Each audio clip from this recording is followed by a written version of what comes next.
अरे आज हार भी तो हुई, कल फिर जीतेंगे, कल फिर झंडा गाड़ेंगे। हम चांद पर भी तीसरी बार में पहुंचे थे। अरे एक बार फेल हुए तो क्या हुआ, दूसरी बार फेल हुए तो क्या हुआ, तीसरी बार गाड़ दिया झंडा। तो भारत झुकता नहीं है, भारत हारता नहीं है, भारत सीखता है और अगली बार भारत जीतेगा। और जो पनौती कह रहे हैं, खुद पनौती है, वो अपनी पार्टी के लिए पनौती है। पहले अपनी पार्टी को सुधार लीजिए। हार जीत होती है और देश के खिलाड़ियों का मान सम्मान बढ़ाने का काम किया है, उनकी पीठ थपथपाने का काम किया है। Proper Modi ji dressing room गए हैं और इंडिविजुअली 2-3 प्लेयर्स को मिले हैं। इसका कारण नरेंद्र मोदी बिल्कुल भी नहीं हो सकते। हमारी इंडिया 10 मैच जीती थी, जब कोई बोलने वाला ये खड़ा नहीं हुआ कि इंडिया ने बहुत अच्छा किया। वर्ल्ड कप जो ऑस्ट्रेलियन कैप्टन को मिला था, उसकी एक फोटो आई थी कि वर्ल्ड कप के ऊपर पैर रख के बैठा हुआ है। यही अगर वर्ल्ड कप इंडिया को मिला होता ना, तो पहले वर्ल्ड कप की पूजा होती, वैष्णो देवी लेके जाते। तो अब खुद देख लीजिए कि इंडिया हारी नहीं, इंडिया जीती है। ये किस्मत है कि गलत जगह चला गया जिसके ऊपर लोग वो बंदा पैर रख के बैठा हुआ है।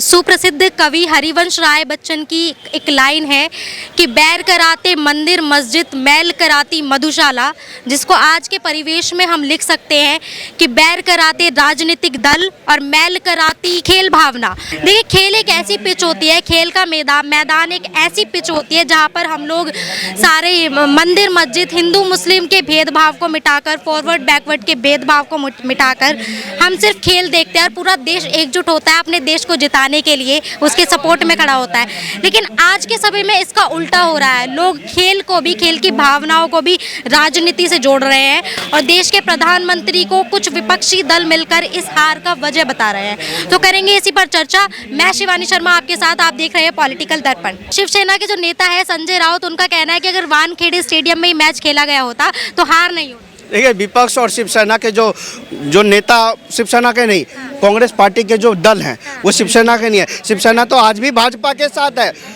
शिवसेना आज भी भाजपा के साथ है, वो कांग्रेस की पार्टी वाले नेता है। वो लोग जो कह रहे हैं उनको तो उनके पार्टी के लोग ही नहीं समझते, उनके पार्टी के कार्यकर्ता नहीं समझते, देश की जनता उनको भाव नहीं देती।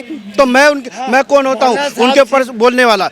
मैं उनके ऊपर कोई बोलने वाला नहीं। मोदी जी ने हार जीत होती है और देश के खिलाड़ियों का मान सम्मान बढ़ाने का काम किया है, उनकी पीठ को थपथपाने का काम किया है। अरे आज हार भी तो हुई, कल फिर जीतेंगे, कल फिर झंडा गाड़ेंगे। हम चांद पर भी तीसरी बार में पहुंचे थे।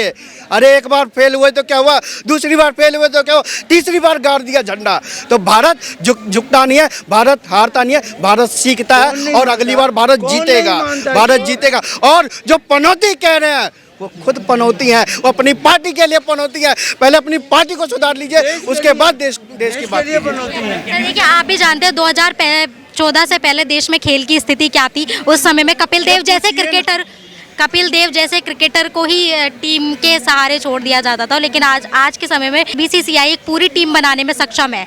तो आज जो इस सरकार में जो इतनी सुविधाएं मिल रही है खेल को, फिर भी प्रधानमंत्री नरेंद्र मोदी जी को ऐसा कहना और खेल में राजनीति को घसीटना, तो क्या कहना चाहेंगे? खेल के ऊपर आप अगर बात आई है, केवल क्रिकेट को मत लीजिए। अभी जो बाहर जो ओलंपिक हुआ था, देश के युवाओं ने 100 से ज़्यादा मेडल ला के सेंचुरी मेडल दिखा दिया। और खेलो योजनाओं के माध्यम से जो बच्चे जा नहीं पाते थे, आज चाहे वो किसी भी गांव में हो, आपके पास काबिलियत है तो आप देश के लिए लड़िए, आप देश के लिए खेलिए, देश की सरकार आपके साथ है। नमस्कार। नमस्कार जी, नमस्कार। देखिए, अभी वर्ल्ड कप में इंडिया को हार का सामना करना पड़ा है, लेकिन कुछ विपक्षी दल इस खेल को राजनीति से जोड़ रहे हैं। उनका कहना है कि नरेंद्र मोदी जी इस हार की वजह है, कि वो स्टेडियम में थे तो ये हार का कारण। मैडम, स्टेडियम में तो एक वो शाहरुख खान भी बैठा हुआ था। ये वो शाहरुख खान है जिसको अलफनंगा किया गया था अमेरिका के एयरपोर्ट पे। तो पनौती को नहीं तो पब्लिक जानती है। दूसरी बात, गेम है मैडम, 2 टीमें खेलेंगी, एक हारेगी, इसमें कोई दो राय नहीं है। अगर जो लोग कह रहे हैं कि इंडिया हार गई है, तो उनको बता दूं मैं, तो वर्ल्ड कप जो ऑस्ट्रेलियन कैप्टन को मिला था, उसकी एक फोटो आई थी कि वर्ल्ड कप के ऊपर पैर रख के बैठा हुआ है। यही अगर वर्ल्ड कप इंडिया को मिला होता ना, तो पहले वर्ल्ड कप की पूजा होती, वैष्णो देवी लेके जाते। तो अब खुद देख लीजिए कि इंडिया हारी नहीं, इंडिया जीती है। ये वर्ल्ड कप की, वो कहते हैं ना, किस्मत है कि गलत जगह चला गया जिसके ऊपर लोग वो बंदा पैर रख के बैठा हुआ है। प्रधानमंत्री मोदी जी ने इस हार के बावजूद भी सारे खिलाड़ियों को बहुत अच्छे से गले मिलकर उनको संतावना दी है, उनका हौसला बढ़ाया है, लेकिन उसके बावजूद भी ऐसे नेता को, देश के प्रधानमंत्री को आप इस तरह से कहते हैं और अपमानित करते हैं कि पनौती है, ऐसे शब्दों का इस्तेमाल। Proper Modi ji dressing room गए हैं और इंडिविजुअली 2-3 प्लेयर्स को मिले हैं, उनको सिंपैथी उन्होंने शो की है। बाकी जो दूसरे विपक्षी हैं, जो 30-40 विपक्ष जो पॉलिटिकल पार्टीज हैं, उसमें एक बंदा बता दो जो कंधे पे हाथ रखा हो या बोला हो, चलो कोई बात नहीं अगली बार देखेंगे। अभी आपने जो बोला है मैं उसके बारे में सिर्फ एक ही बात कहूँगी कि बोलने वालों की कमी नहीं होती कभी भी, बहुत दुनिया बोलती है। जब 10 मैच जीते थे, हमारी इंडिया 10 मैच जीती थी, जब कोई बोलने वाला ये खड़ा नहीं हुआ कि इंडिया ने बहुत अच्छा किया। आज जब हमारी लास्ट में जब ये करा, आज ये हो गया, बाय चांस हो गया, ये तो खेल में हार जीत लगी रहती है, कभी जीत होती है कभी हार होती है, तो ये भी हमारे हाथ में नहीं थी, इसमें भी हमें अफसोस हुआ है, पर इसका कारण नरेंद्र मोदी बिल्कुल भी नहीं हो सकते। हाँ ठीक है, एक चीज़ अगर किस्मत में हमारी आई है तो इसका कोई भी वो नहीं है कि हमारे नरेंद्र मोदी इसका कारण है। कल वो कोई और भी बैठा होता स्टेडियम में, ऐसे नहीं कि और भी सारे बैठे हुए थे, तो ऐसे तो खुद वो भी ऑस्ट्रेलिया वाले भी बैठे थे, वो भी क्या कारण ही होगी इस चीज़ का। क्या लगता है क्या है हार की वजह? हार की वजह देखो जी, अच्छी टीम है वो, अच्छी टीम है, पहले भी वर्ल्ड कप जीता उन्होंने, 5-6 बार जीता। ऐसी देखिए शिवसेना के नेता, देखो हार जीत तो बनी है। राजू ने जो कहा मेरे को पता है, संजय राजू ने यही कहा कि ये मैच बॉम्बे में होता, मुंबई वानखेड़ा स्टेडियम में किया, वानखेड़े स्टेडियम में होता तो नहीं, कुछ नहीं है। हार तो हार है, समय किसी के गुलाम नहीं है, समय से बढ़ के कोई नहीं है। और ये बिल्कुल बिल्कुल गलत बात, कोई संजय राउत हो, चाहे शिवसेना के उद्धव ठाकरे हो, चाहे शरद पवार हो, चाहे जो भी हो। आप क्या कहना चाहेंगे? देखिए वर्ल्ड कप देखा है आपने? हाँ। देखिए हमारे भारत को भी हार का सामना करना पड़ा है, इसमें क्या वजह रही, क्या कारण रहे? देखिए खेल में तो हार जीत लगी रहती है। हम 10 मैच अच्छा खेले हैं और अनफॉर्चुनेट कि हम हार गए। अगर पिछले आप 2015 से देखेंगे तो भारत की खाली 4 हार हुई हैं और लगभग सब में जीत हुई है। और 2011 से इवेंट जो इसमें कि वर्ल्ड कप हम जीते भी हैं, उसका 2015 में सेमी हारे, 19 में सेमी हारे और उसके पहले हम सब जीतते गए थे। और यहाँ पे भी 10 जीत चुके थे अपने देश में और हारे, तो मतलब क्या हुआ देखिए कुछ 4 साल में वर्ल्ड कप आता है, लोगों की उम्मीदें जुड़ी रहती है इससे, बहुत ज़्यादा उम्मीदें, बहुत ज़्यादा खिलाड़ी हमारे मेहनत करते हैं इसके लिए, लेकिन अभी भी जीत नहीं पाए, तो क्या कारण रहे आपको? क्या देखिए कारण थोड़ा सा मतलब ये रहा कि ऑस्ट्रेलिया ने हमसे थोड़ा अच्छा खेला है और कहीं ना कहीं हमारे जो लोग थे थोड़े दबाव में आ गए थे। अगर रोहित शर्मा के आउट होने के बाद देखा जाए तो मुझे नहीं लगता कि किसी ने भी मतलब एक चौका मारने की भी कोशिश करी है।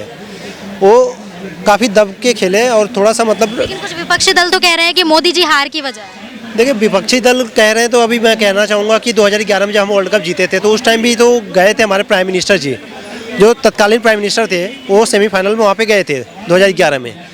और मैंने देखा तो उस टाइम चलिए जीत गए थे, फॉर्चुनेटली हम जीत गए थे, अच्छी बात है। लेकिन अगर ये कहें कि मोदी जी जाने से कोई हार गए या जीत गए तो ये तो मतलब बच्चेपन वाली बात है। ये हार हुई है 19 नवंबर को इसका रिजल्ट आया, तब से एक पनौती वर्ड ट्रेंड किया गया है। अब ये देखिए अब ये मालूम है कैसा होता है ना कि ये फालतू की चीज़ें हैं। मैं देखिए पॉलिटिक्स में उतना मैं न्यूट्रल रहता हूँ। मैं जिसको देखता हूँ, देखिए मैं मुंबई से यहाँ पे आया हूँ, आज मेरी रात की ट्रेन है मुंबई वापस जाने की, तो हम वहाँ पे हम मुंबई में हमें एक चीज़ पता है कि शायद यहाँ पे दिल्ली में ऐसा भी हो सकता है कि लोगों को पता हो कि यहाँ का एमएलए कौन है, वहाँ का एमएलए कौन है, वहाँ का, हमें तो हमारा एमएलए कौन है वो तक नहीं पता होता है। हम देखते हैं कि परफेक्ट कैंडिडेट कौन है जो हमारे यहाँ पे काम कर रहा है, जो हमें अच्छा एजुकेशन, हमारे सब कुछ अच्छा कर सकता है, हम उसको। आप हैं? हाँ जी। देखिए शिवसेना की सरकार, संजय राउत का भी एक बयान है, उनका कहना है कि अगर वानखेड़े स्टेडियम में ही मैच खेला गया होता तो हार नहीं। देखिए वानखेड़े में जैसे मैं अगर बताऊं कि अहमदाबाद, और मैं एक्चुअली पैन इंडिया में ट्रैवल कर चुका हूं, मैं कई जगह, मेरा काम ही ऐसा है कि मैं इंडिया में हर जगह में जाना पड़ता है, तो मैं अहमदाबाद में भी अगर देखूं और क्रिकेट के जहां तक मैं नॉलेज रखता हूं ना, तो ओस मुंबई में शायद नाइट में नहीं पड़ती थी। जहाँ तक मैं मुंबई, खुद से मुंबई से हूँ, तो मुंबई में रात के समय में ओस नहीं पड़ती। अगर आप यहाँ पे देखें, दिल्ली में देखिए, अहमदाबाद में देखिए, जो भी जैसे ऐसे प्लेसेस है ना, वहाँ ओस काफ़ी पड़ती है, तो रात के टाइम ओस पड़ने के कारण थोड़ा सा दिक्कत हुई। लेकिन अब इसका ये कहना है कि मुंबई में होता तो हम ना हारते, एक कहना ठीक नहीं है। शायद हो सकता है कि भाई मुंबई में जैसा था, अब शाम के टाइम हवाएं ज़्यादा चलती हैं तो वहाँ पे उनके फास्ट बॉलर्स हमारा विकेट जल्दी गिरा भी सकते थे। इसी तरह से कुछ विपक्षी दल और है, अगर मैं एग्जांपल दूं आपको, एक दो बिहार के श्रम संसाधन मंत्री है, उनका भी कहना है कि मोदी जी हार का वजह है, और राजस्थान के भी नेता है। तो मेरा सवाल सुनिए सर, सवाल ये बन जाता है कि खेल एक ऐसी चीज़ है जहाँ पर आप सारी चीज़ें हिंदू मुस्लिम भुलाकर, अमीरी गरीबी भुलाकर, बैकवर्ड फॉरवर्ड भुला के आप सिर्फ देश पर चलते हैं। आप एक एक बंदा, एक एक व्यक्ति जो है देश का, वो जीत की उम्मीद कर रहा होता है, ठीक है। तो इस खेल की भावनाओं को भी राजनीति में घसीट कर ले देखिए, अब ये मतलब ये बचकानी हरकत है। दूसरी चीज़ है कि ये मनोबल तोड़ने वाला होगा जो भी हमारे क्रिकेटर्स हैं, जो भी हमारे लोग हैं, जिन्होंने इतनी मेहनत करी है। देश के ऐसे प्रधानमंत्री के बारे में इस तरह की आलोचना करना, आप देखेंगे मैच के हार के बाद देश के प्रधानमंत्री नरेंद्र मोदी जी किस तरह से खिलाड़ियों से मिले। देखिए, पहली शम्मी को भी उन्होंने गले लगाकर उनको, देखिए मोहम्मद शमी भी वो तो मतलब देश के प्राइड है। मतलब देश के जो जितने भी 15 लोग खेल रहे थे, इवन जिनको चांस नहीं भी मिला था, वो भी देश के प्राइड हैं। ये सर, बात करने के लिए बहुत बहुत धन्यवाद। आपकी इस मुद्दे पर क्या राय है, आप हमें कमेंट सेक्शन के माध्यम से ज़रूर बताइएगा। तब तक के लिए देखते रहिएगा पॉलिटिकल दर्पण।